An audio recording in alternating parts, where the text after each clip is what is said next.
Off on another adventure, are we?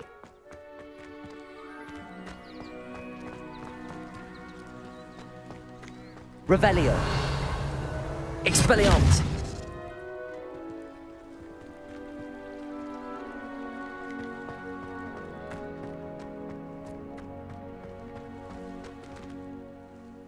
Revelio.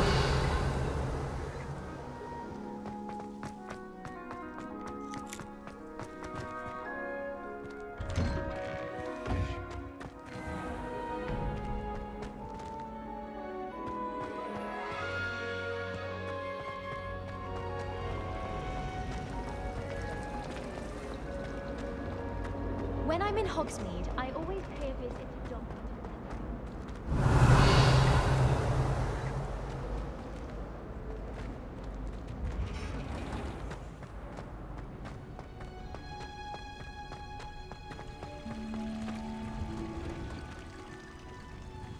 I love switching cells. Handy. Is she growing Punja's onion again?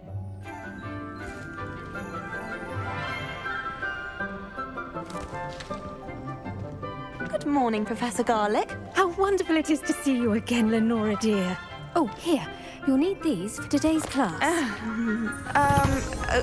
A little treat for your auntie. Ah, hello. Class, please welcome the newest rose in our garden. We do look forward to growing together. How thrilling it is to have everyone back together again. This year will be filled with enchantment and excitement, but the most important thing cultivated in herbology is knowledge. The prudent herbologist is no more afraid of the venomous tentacular than the bouncing bowl. Now then, today we will be acquainting ourselves with the mellifluous tuber known as the mandrake root. Accio.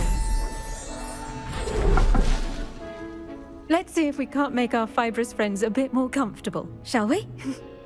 First, let's protect our ears.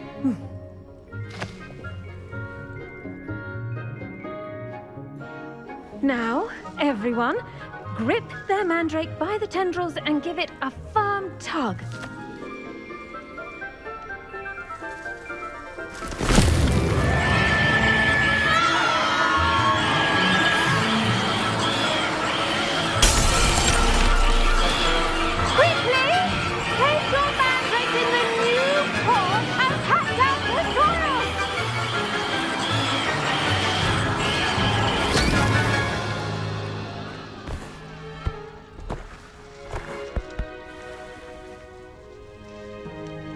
The soil should envelop the root like a warm, dirty blanket, putting the mandrake right at ease. Reparo!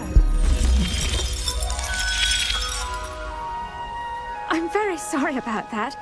Yours was a bit mature, I'm afraid. All right then, off you go. Splendid work, everyone. Now, for our next task, we'll be planting dittany at our potting tables. Revelio. You can all get started. I need to have a brief word with our new student. Levioso.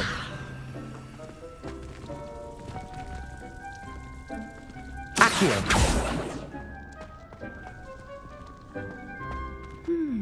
I wonder if hippogriffs like knotgrass. Yes, Professor. Firstly, well done with your mandrake. They can be rather difficult to get a grasp of.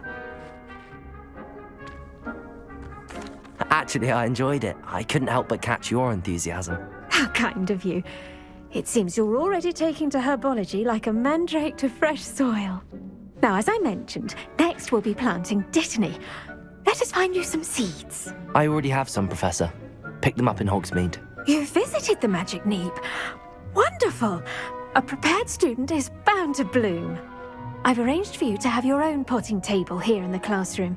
Wasn't easy to spare one on such late notice. Plant the seeds there now, and you can return to harvest them later.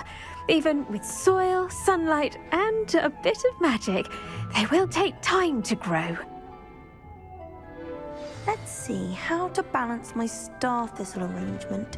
Niffler's fancy or roses?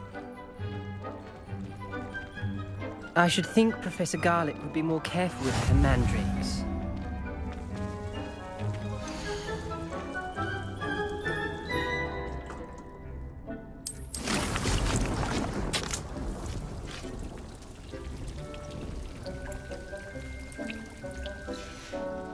Well done! Once it can be harvested, your Dittany will be ready to use in Wiggenweld potion. I'll let Professor Sharp tell you about that. Now, what say we branch out? Introduce you to a different sort of flora, the Chinese chomping cabbage. You'll find that some plants are better suited to uses outside of a cauldron. The cabbages do get testy without something to chew. Fortunately, I have a dummy for them to gnaw on. Be a dear and let them have a good chomping. Yes, Professor. They're in the other greenhouse. It's just at the end of the footbridge leading out of this room. Your classmate, Mr. Pruitt, has kindly offered to accompany you. Come back and see me when you're finished. Oh, and mind your fingers. They do bite.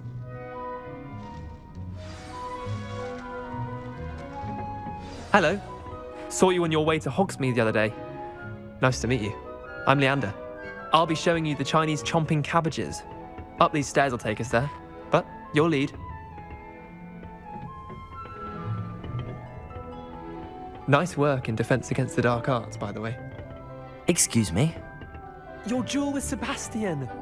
And he's good. Thinks he's really good. But you outright slaughtered him. It was brilliant. Oh. Well, thank you. I nearly put Sebastian in his place myself. I mean, I would have, if Hecate hadn't. Here we are, home of the Chinese chomping cabbage. Go on, grab a few of those cabbages. Just mind your fingers. I almost lost a thumb once. Now, see that dummy? Just toss the cabbages at it, and they'll do the rest.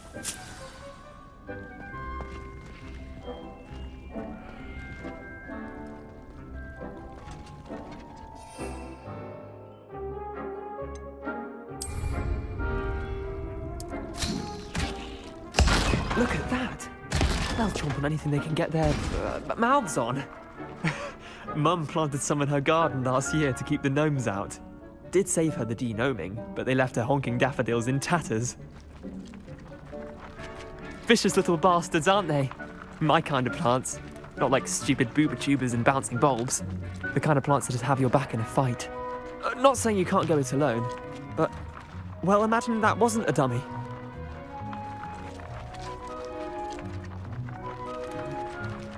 I suppose they could prove useful outside of the greenhouse. Nothing wrong with a bit of backup, even if it is from a cabbage. It's chaos out there. Trolls in Hogsmeade and such. You can't be above throwing a cruciferous vegetable if necessary. Dogweed and deathcap has more of them, if you're keen. Other plants too. Ones your parents wouldn't plant in the garden. You get the idea. Anyway, we probably ought to head back to class. Take your time. I'll see you back in class.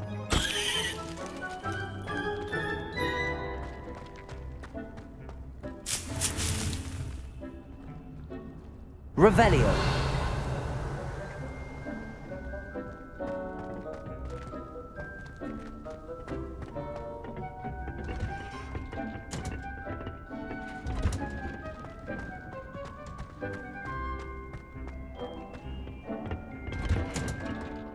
And with that helpful reminder as to why we should always wear our dragon hide gloves, I shall end our lesson here. Terribly sorry, Mr. Clopton. I tended to the Chinese chomping cabbages, Professor. Remarkable plants, aren't they? I hope they weren't too much trouble. Oh, don't see any bite marks or missing digits. And good, as you do seem to be quite green-fingered. Oh, I'm eager to see your skill in the soil continue to blossom. Magical plants have so much to offer. I'm eager to learn more. I'm glad. Herbology is a bounteous subject. Tend to your garden, and it will tend to you. Huh. Well, I suppose that's everything. Do come by for a chat sometime. I so enjoy checking in with my new students.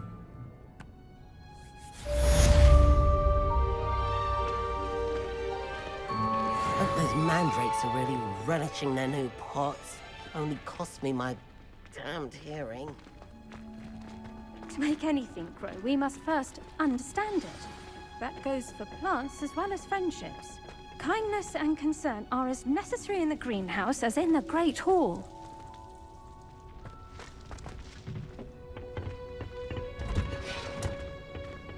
I've always said that travel broadens the mind.